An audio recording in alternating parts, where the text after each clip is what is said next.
Hello students, how are you.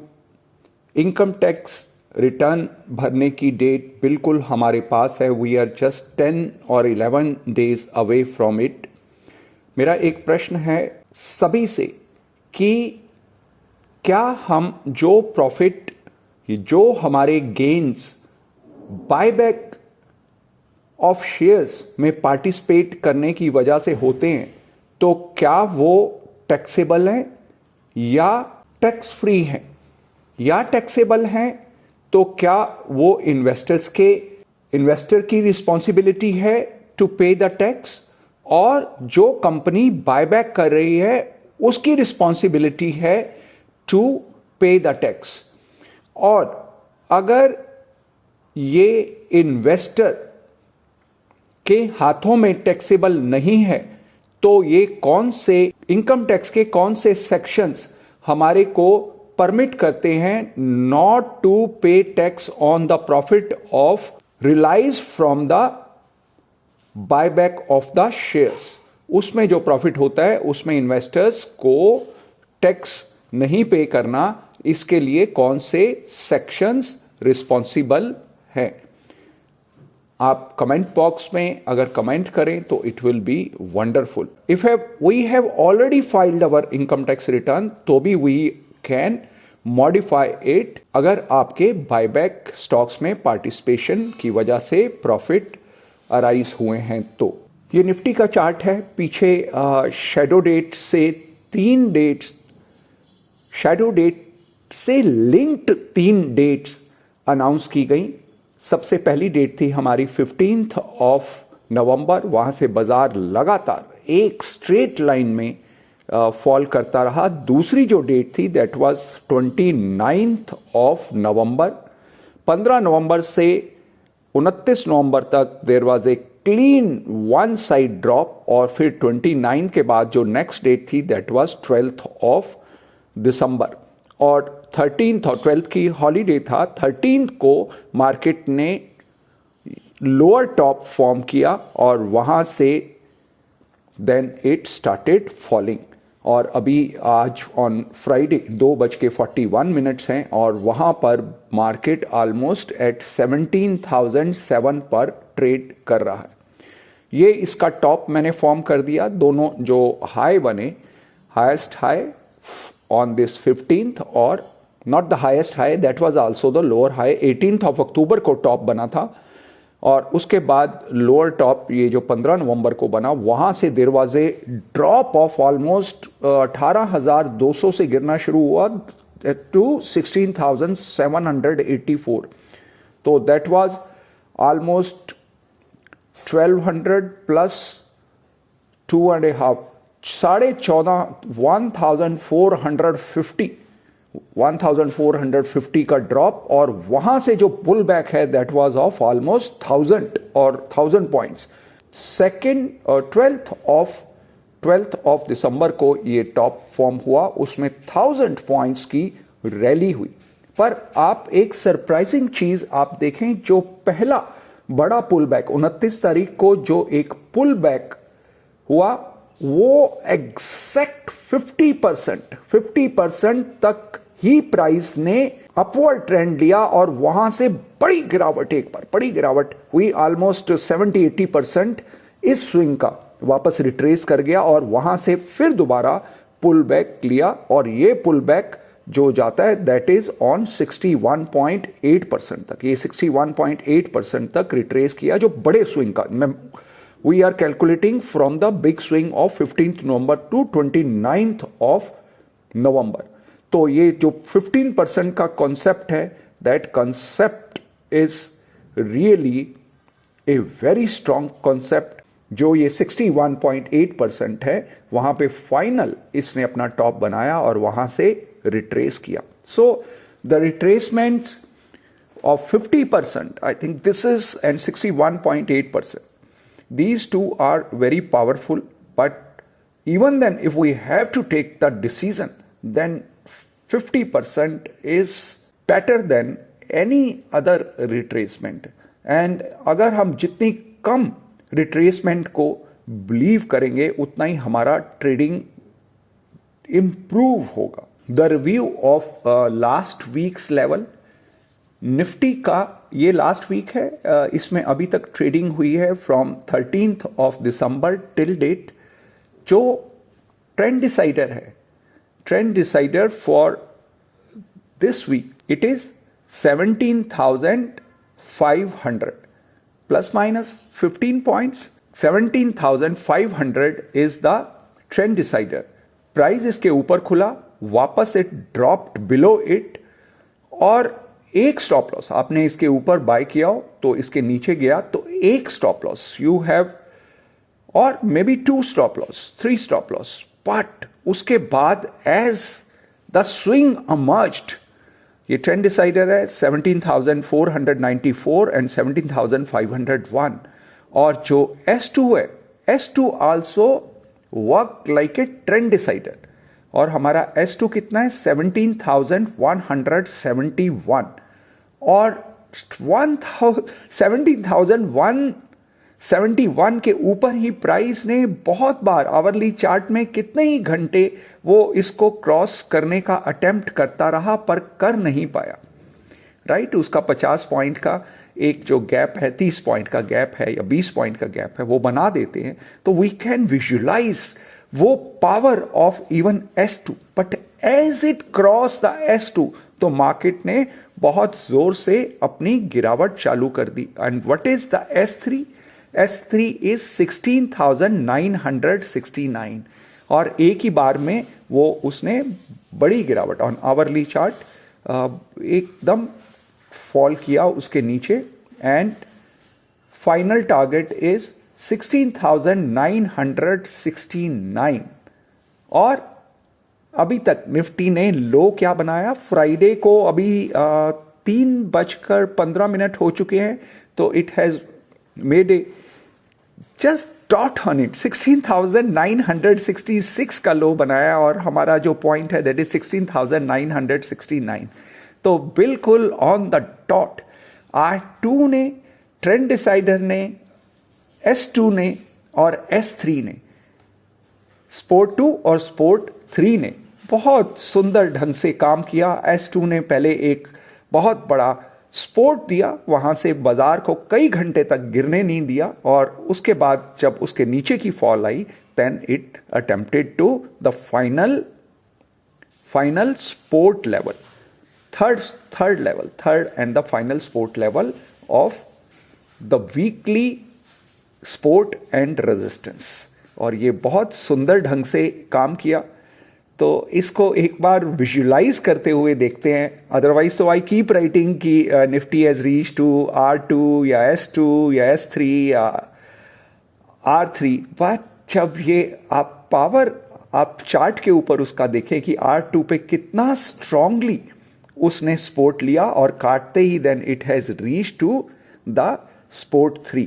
So that way last week का निफ्टी का जो levels हैं it worked dot on dot एकदम perfectly. अगर हम बायस्ड नहीं है तो बाजार तेज है तो हम भी तेजी खेलें, और बाजार वीक है तो हम भी सेलिंग खेलें, तो then that can yield a very good return to us. There might be the chances कभी बहुत बड़े हमारे को स्टॉप लॉस लगे, I am not going to deny about it, but market is a game of probability only. When I am wrong, I will take the small losses. When I am right, then I will try to get the maximum gain as I can avail or get. Thank you so much. Last year के अंदर मैंने 2 IPO के बारे में ही comment किया। Twitter पे मैंने जब easemytrip.com का इशू आया तो IPO आया, तो उस टाइम पर मैंने कहा कि इसको सब्सक्राइब करें, इसको सब्सक्राइब करें। Why? Because this company has a very good business. और जब आप चार्ट पे जाकर इसको देखते हैं तो इसका जो IPO था वो कितने पे आया, 186 187 पे, और उसका GMP रेट वाज 150 160। और इसने जो लो फॉर्म किया दैट वाज at 161 only. जो आपका बैंड है उसी के आसपास इसने थोड़ी देर एक्युमुलेट किया फ्रॉम 165 से लेकर 165 से लेकर 233 242 तक। वहां से जब इसका ब्रेकआउट हुआ तो इसने टॉप फॉर्म कर दिया एट 717.65 पर, और अभी today it is trading at 564।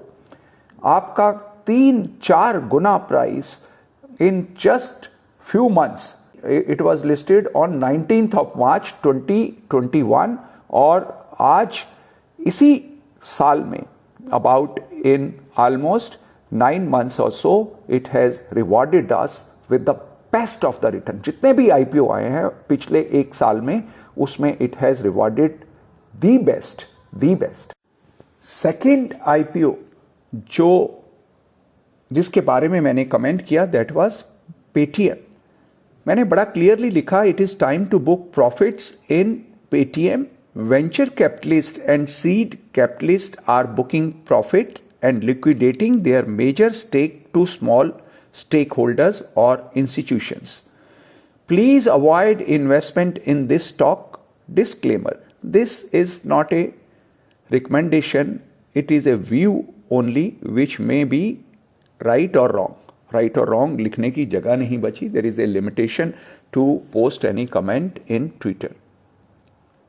और इस स्टॉक का क्या हाल हुआ?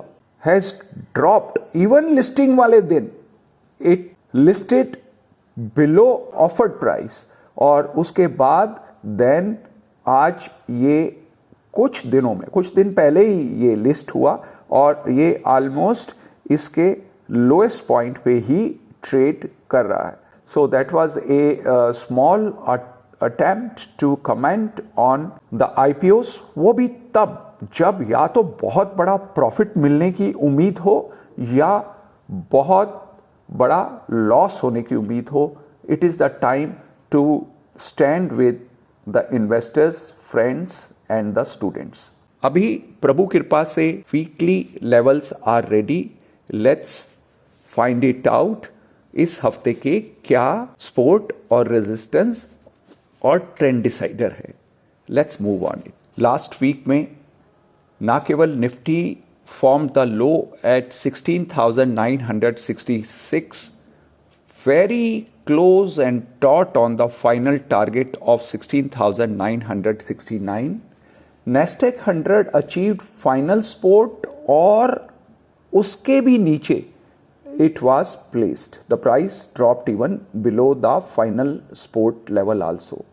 Nikkei managed to resistance 2 वहां तक गया, रेजिस्टेंस 2 तक जाने के बाद then it dropped back to the trend decider. Bajaj Finance achieved the final target successfully and even manage to touch support 4। एक बड़ी गिरावट इस बुल स्टॉक में जो मोस्ट ऑफ द वीक्स में एक ऊपर की रैली करता है, इस स्टॉक के अंदर बड़ी गिरावट देखने को मिली in last week. UK 100 FTSE support 2 को ब्रीच किया, reached very close to the final support and bounced almost 100 points from the bottom. Reliance hit the final support and even falls below by few points. ये सब कहते हुए मैं क्या कहना चाह रहा हूं कि support 2 and resistance 2 are the trend decider. Axis Bank first crosses the final resistance R3 and dropped back to dot on trend decider of 685।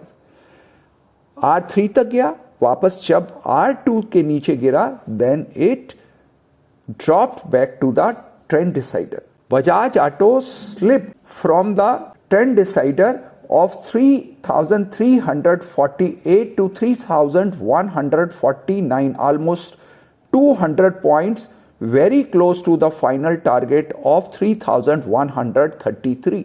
Aurobindo Pharma hit support 2 dot and after pulling back closed at the dot on support 1 of 679.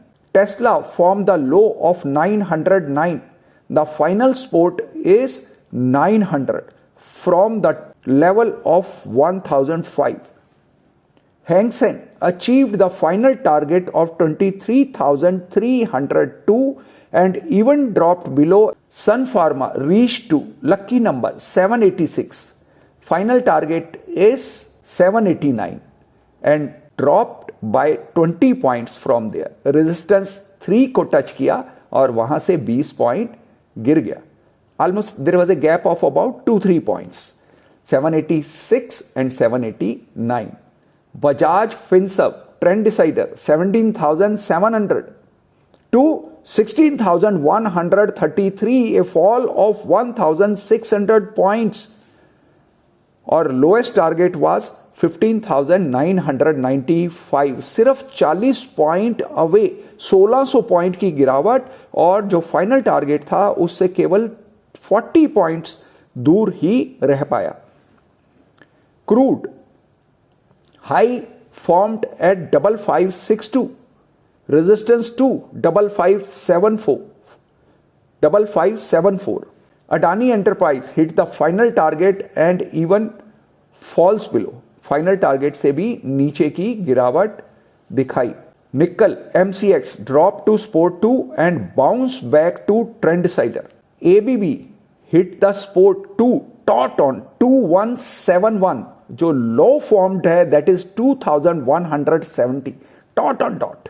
Gold in the USD terms per ounce hit the second resistance successfully. सबसे मजेदार, S&P 500 low formed at 4600, final target 4600.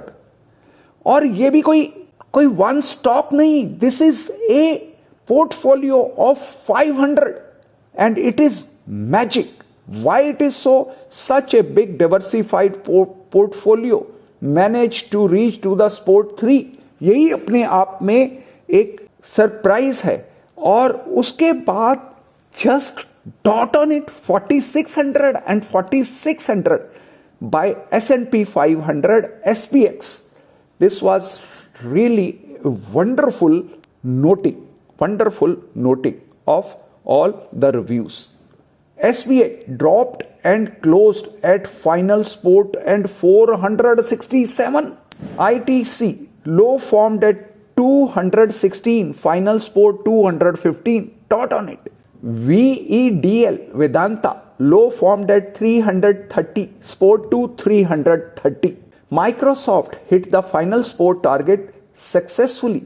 Facebook hit 344, the lowest point, and the final target's 345. Nikkei hit the resistance 2 successfully and dropped from there. IndusInd Bank closed taut on the final target of 882. Tech Mahindra top 1675, final target 1677. Infosys high 1842, resistance to 1843. Dot on it. Hindustan Unilever closed dot on the final target of 2230. कितने ही stocks अपने sport 3 या resistance 3 या sport 2 या resistance 2 तक travel किए और वहां से उन्होंने रिवर्सल लिया. सो that was a really heart moving performance of last week. Okay, with these words, good luck, goodbye, happy trading and happy investing to all my students.